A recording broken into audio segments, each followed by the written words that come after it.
It started like any other Thursday night, the kind of night where routine feels like safety. She told me she had a late shift at work, something about covering for a sick coworker.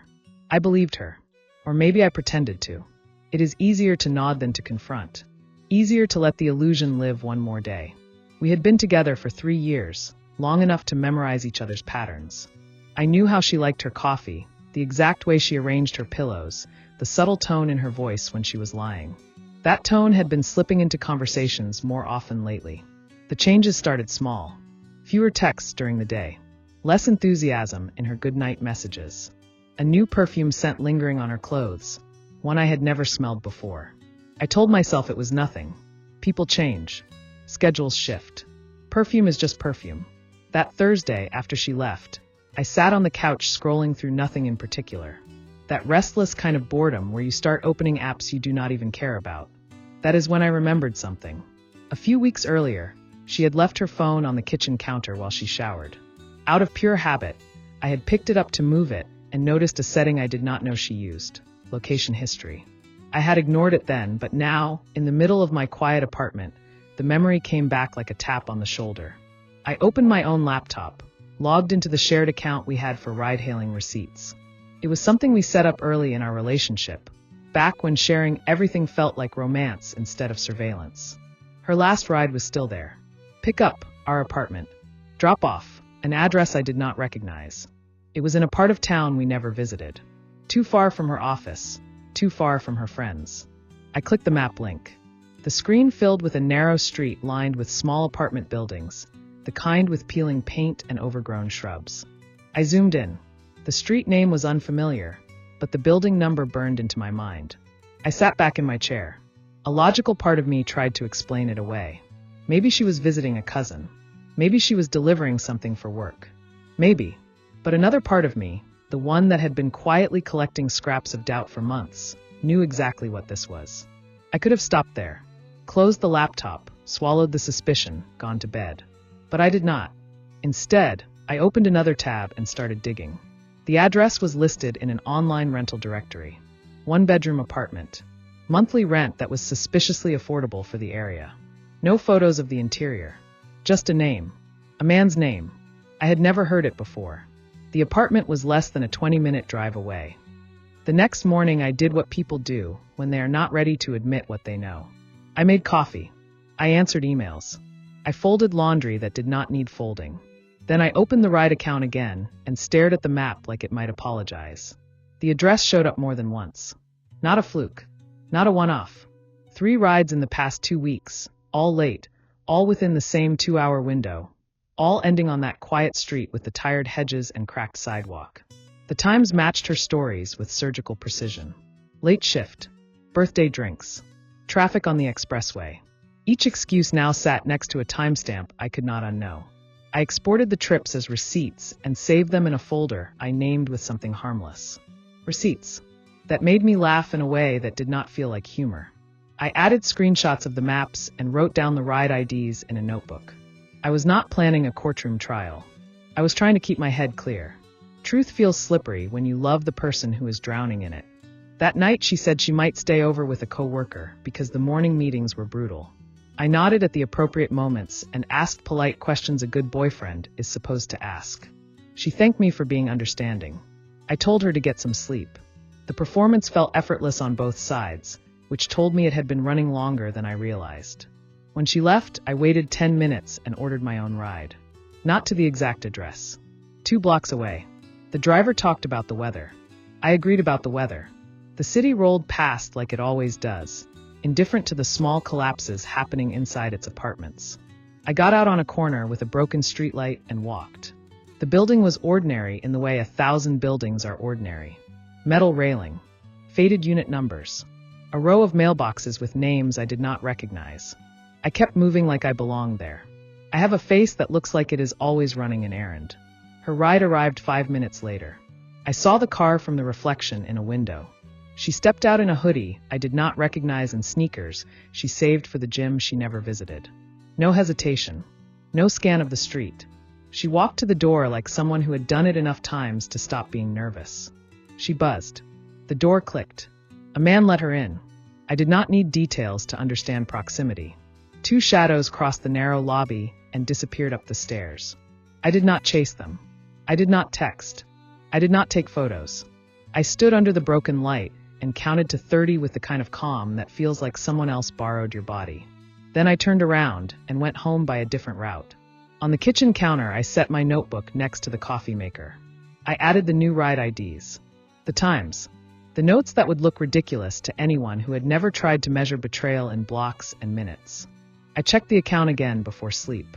Her return ride was scheduled for early morning, leaving from the same address, ending at ours. The map drew a simple line through the city, like nothing interesting had happened along it. She came back before sunrise. She moved quietly, like she did not want to wake me. The apartment filled with the soft noise of someone who believes their lies are still intact. I stared at the ceiling and tried to locate the exact moment when trust had ended. It was not last night. It was not the first receipt.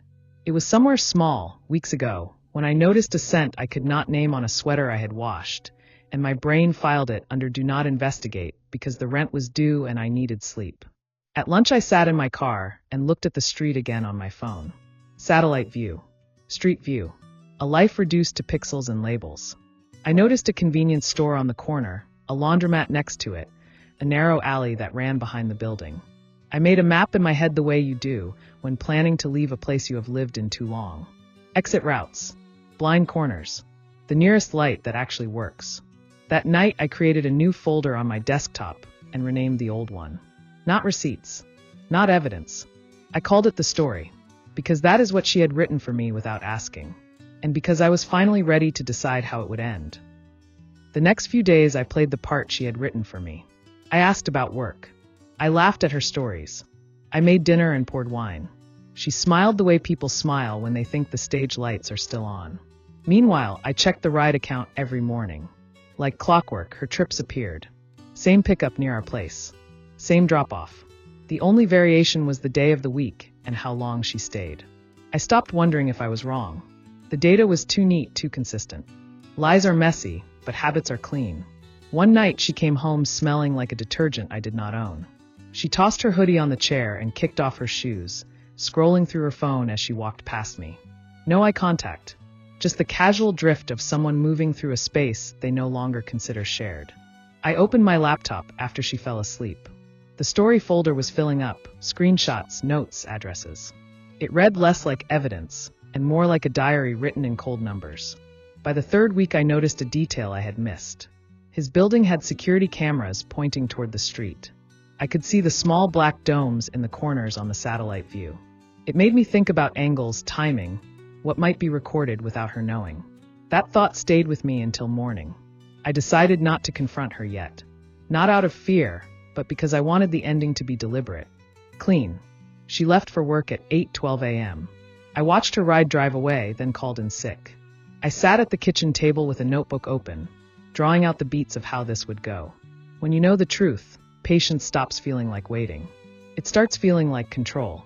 I started visiting his street in the late afternoons, always from a different direction. At first, I only wanted to see the building in person, to know that the blurry map pins matched a real place. But the moment I stood across from it, I felt something shift. It was an old brick structure with balconies that looked out toward a narrow road. The kind of place where the air always smelled faintly of dust and exhaust. I imagined her walking up those stairs, key in hand, carrying whatever excuse she had prepared for me on the way back. I noticed his apartment was on the second floor. From the street, I could see his curtains, dark blue, drawn unevenly, a gap in the middle like someone had been careless in closing them. It wasn't enough to see inside, but enough to know they didn't care who noticed. Over the next few days, I learned the rhythm. He left early, sometimes before sunrise, in a beat-up truck that coughed smoke. She arrived later, often when the sun was low, slipping inside like a shadow. I never stayed long. Just enough to confirm the pattern. Back home, I cataloged each sighting with the precision of an accountant. Date, time, weather, anything that might sharpen the picture later. The folder on my laptop became a timeline so tight it left no room for doubt. Still, I didn't touch it. I didn't send it to anyone. I let it sit there like a loaded weapon I wasn't ready to use. Then one evening, while checking the rideshare history, I saw something different. The trip didn't end at his building. It ended a few blocks away, near a small corner cafe. It wasn't her usual stop. It was a meeting point, and that told me the story was about to change. The cafe was one of those places you only notice if you are looking for it. A squat brick building with a faded sign, wedged between a dry cleaner and a shop that sold nothing anyone seemed to need.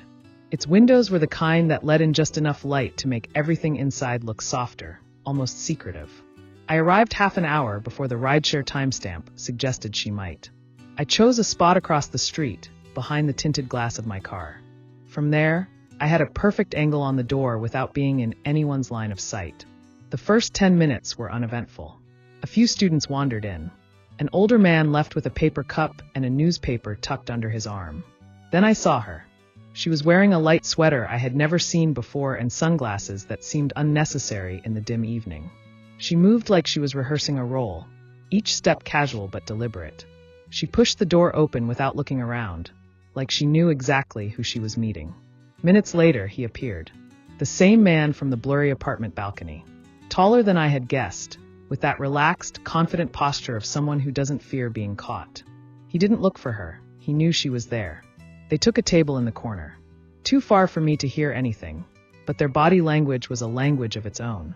She leaned forward, elbows on the table, smiling in a way I hadn't seen in months. He reached for her hand without hesitation, and she didn't pull away. I photographed them through the glass, each frame a small piece of the truth. A hand on hers, her head tilting toward him. The slow, intimate way she stirred her drink while listening to whatever he was saying. They stayed for just under an hour. When they left, they didn't part ways. Instead, they walked down the block together, close enough that their arms brushed. I followed at a distance, careful not to let my headlights touch them. They ended up back at his building. She didn't hesitate. No glance over her shoulder. No sign of fear. She unlocked the door like it was hers too. I stayed until the lights in his apartment went dark. When I got home, I added the cafe photos to the folder. The timeline was now impossible to argue with. This wasn't a misunderstanding. This wasn't a one-time mistake. It was a life she had built alongside mine, and I was almost ready to dismantle it. The final step was not about collecting more proof. I had enough to fill an album. It was about choosing the right moment, the one she could never walk away from without the weight of every eye in the room on her. I picked our upcoming housewarming party. We had moved in just 2 months earlier, a rental that I had furnished down to the smallest details. She loved telling people how we had done it, though the bills had only my name. The guest list was her idea, but I expanded it, inviting friends, co-workers, even a few of her relatives she didn't particularly like. That night, the apartment glowed.